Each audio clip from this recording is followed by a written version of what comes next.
The recruit. You're 16. You live on the lower floors of a hive city. That's an urban structure the size of a planet with hundreds of levels stacked on top of each other. Billions of people crammed into recycled air and artificial light. You've never seen the sky. The tithe falls on a Tuesday. The tithe is a tax every planet pays to the Imperium, which spans 1,000,000 worlds: food, materials, manufactured goods, and people. Enforcers walk the lower floors with clipboards and shock mauls. They're not looking for volunteers. They're filling a quota. You're in the wrong corridor at the wrong time and your number gets called. By Thursday, you're on a transport with 400 other recruits. Nobody talks much. Some pray. Others stare at the floor. The ship smells like recycled air, bodies, and some chemical you can't identify. Training lasts 3 weeks. You learn 4 things: how to fire a lasgun, how to dig a trench, how to march, and how to obey without hesitating. You have 60 shots in the charge pack. You learn to count each one by the heat of the barrel because the 61st means you just became a statistic. The rations are corpse starch, which is exactly what it sounds like. Protein bars processed from organic matter, including the dead. You eat them anyway. Dehydration turns your piss orange and you can't afford a trip to the medic. Then they put you on a transport ship. The planet has a designation you can't pronounce. The sergeant points at a tree line 300 meters across open ground and orders your platoon to take it. The soldier to your left is shaking. The sergeant gives the order, and everyone moves and you move with them because the only thing worse than running toward the tree line is being the one who didn't run. Halfway across, loss fire cuts through the formation. The soldier to your left falls, and you don't stop because stopping means dying. You reach the tree line. Something comes out of the undergrowth. You drive your bayonet forward and keep moving because there are still shapes in the darkness, and the sergeant is still screaming. Follow the voice. An hour later, it's over. You're sitting in the dirt, hands shaking, lasgun across your knees. You're just glad it's done. It's not done. You earn 50 throne geld a month, the Imperium's standard currency. With it, you can buy extra rations and a slightly better sleeping position. In the trench, which is the best you can expect at this level. The guardsman. 2 years of service. When you're not fighting, you're waiting. And waiting is its own kind of suffering.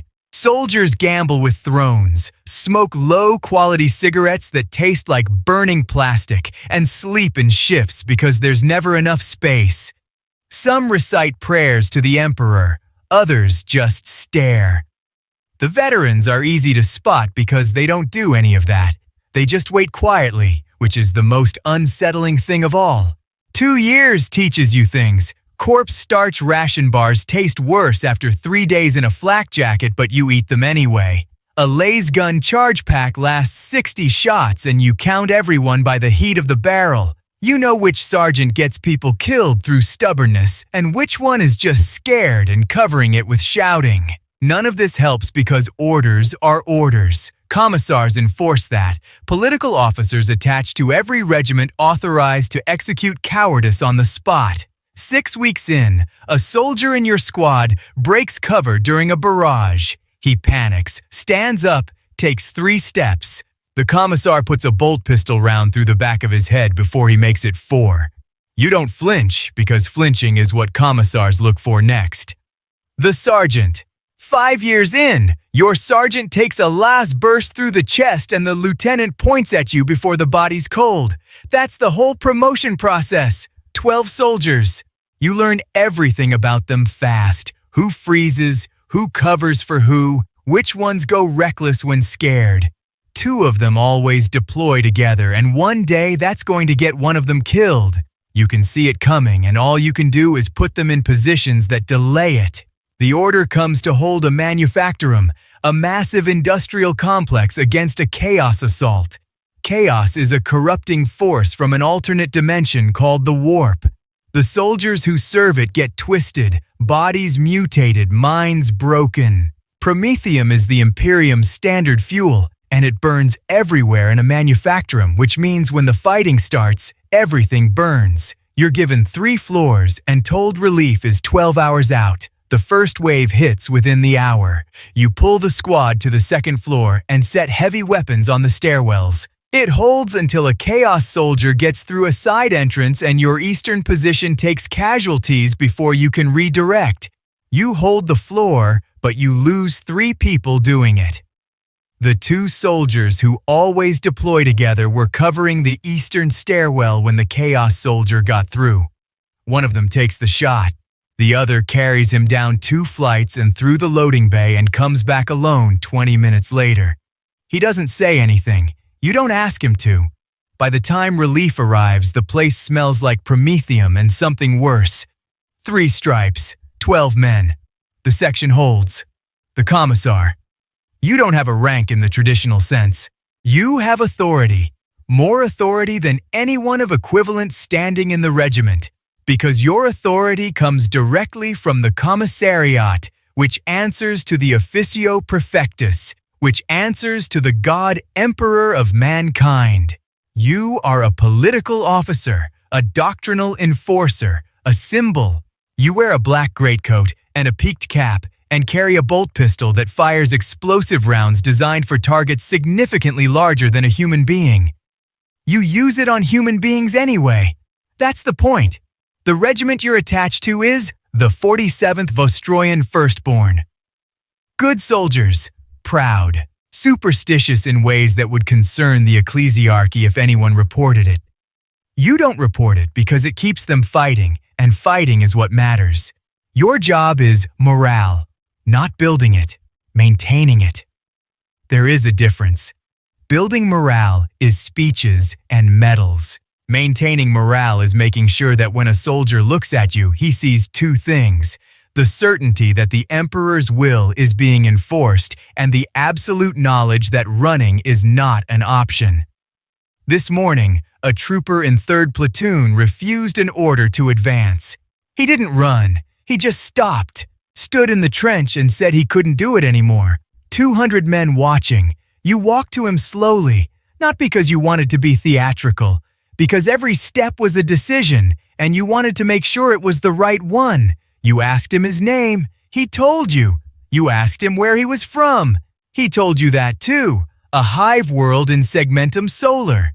Had a daughter. You shot him. 200 men advanced. That's not the part you think about at night. The part you think about is that he had the steadiest voice of any man you've ever executed, the Lord General, 45 years in. Your 65 but rejuvenate treatments make your heart beat like a 30-year-old while your mind carries the exhaustion of a millennium. You command an army group, millions of soldiers across a war zone that's been running for 8 years. You don't go to the front anymore. You sit in an underground briefing room with 3 meters of ferrocrete between you and the artillery above. Every morning, the Vox officer reads the casualty count before anything else. 3,900,000 dead across all engaged regiments. You listen and move on to the next item. Today, an officer is mid-report when the Vox crackles. Chaos forces have broken through the northern line and are pushing toward a civilian transit hub. 40,000 civilians inside. Your nearest regiment is 6 hours away. The Chaos forces get there in 2. Everyone in the room looks at you. You have Navy warships sitting in orbit above the city. One order brings their guns down on the Chaos push. It also destroys the hub and everyone inside it. 40,000 people. But if you don't give that order, the northern line collapses and you don't lose 40,000 civilians. You lose the millions of soldiers holding the rest of the war zone. You think about it for 4 seconds. Then you give the order. The room doesn't react. The Vox officer relays the coordinates. The guns fire. The number updates in the next morning's briefing. Somewhere in the report, a manufactorum in the eastern sector is listed as held. 3 casualties. A sergeant held 3 floors with 12 men. You don't read that part. You read the number. You move on to the next item. The Lord General Militant. 35 years in. You're 51. You haven't been near a battlefield in 11 years. You have rejuvenate treatments now. Anti-aging therapy reserved for the highest Imperial ranks. Your body is 51. It doesn't look it. You'll be doing this for another 30 years minimum. The job at this level isn't military, it's political. The High Lords of Terra, the council that runs the entire Imperium, send you directives. A sector is falling to chaos, and they want it held.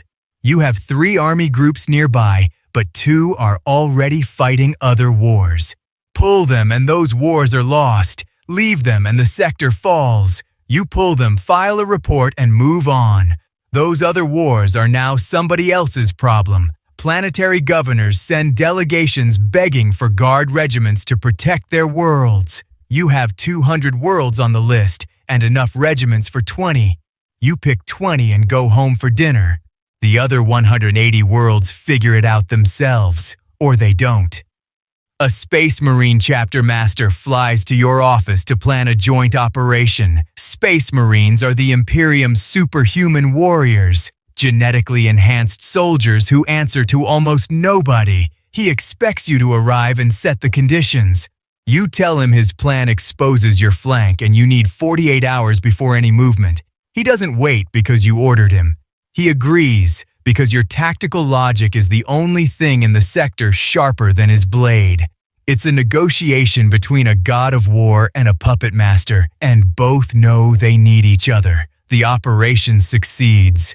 The after-action report credits the chapter. You file it. There are always more items. And that's true for every level, from the kid pulled off a Hive World street because an unnecessary quota was filed, to the general redirecting army groups from orbit. The Astra Militarum doesn't promise survival, doesn't promise purpose. It picks you up, uses what it can, and replaces you when it's done. That's the list. Which one do you think you'd survive with your mind still working? Even a little. Comment below which one scares you the most. The 41st millennium holds countless ways to suffer, and we've barely scratched the surface. Thanks for watching, and remember, in the grim darkness of the far future, there is only war, and war is work, and the work is hell. Subscribe for more. Warhammer 40K, and thanks for watching.